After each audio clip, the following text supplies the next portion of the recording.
তোমরা ফ্লেক্স দেখতে পাবে, সেটাকে আমরা জলে ফেলে দ্রবণ তৈরি করব।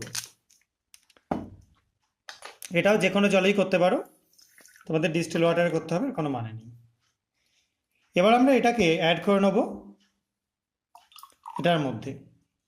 দেখো প্রথমে কালো হয়ে যাচ্ছে, তারপর আস্তে আস্তে কালারটা চলে যাচ্ছে। সবাই নিশ্চয়ই দেখতে পাচ্ছ ব্যাপারটা। দেখো কালো হচ্ছে, তারপর কিন্তু সলিউশনটার কালারটা আস্তে আস্তে ডিসঅ্যাপিয়ার করে যাচ্ছে। দেখো আমরা শেষ অবধি ওয়েট করব।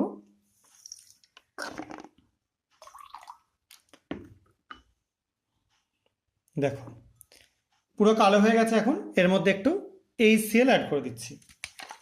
অ্যাসিডিক মিডিয়ামে যেহেতু আমরা করবো রিয়াকশানটা, একটু HCl অ্যাড করলাম।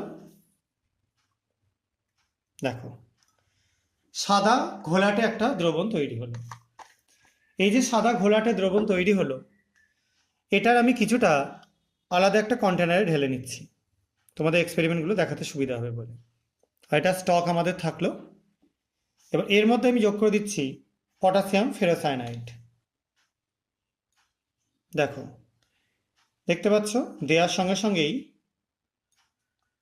একটা বিশেষ কালার প্রুসিয়ান ব্লু তৈরি হয়ে যাচ্ছে।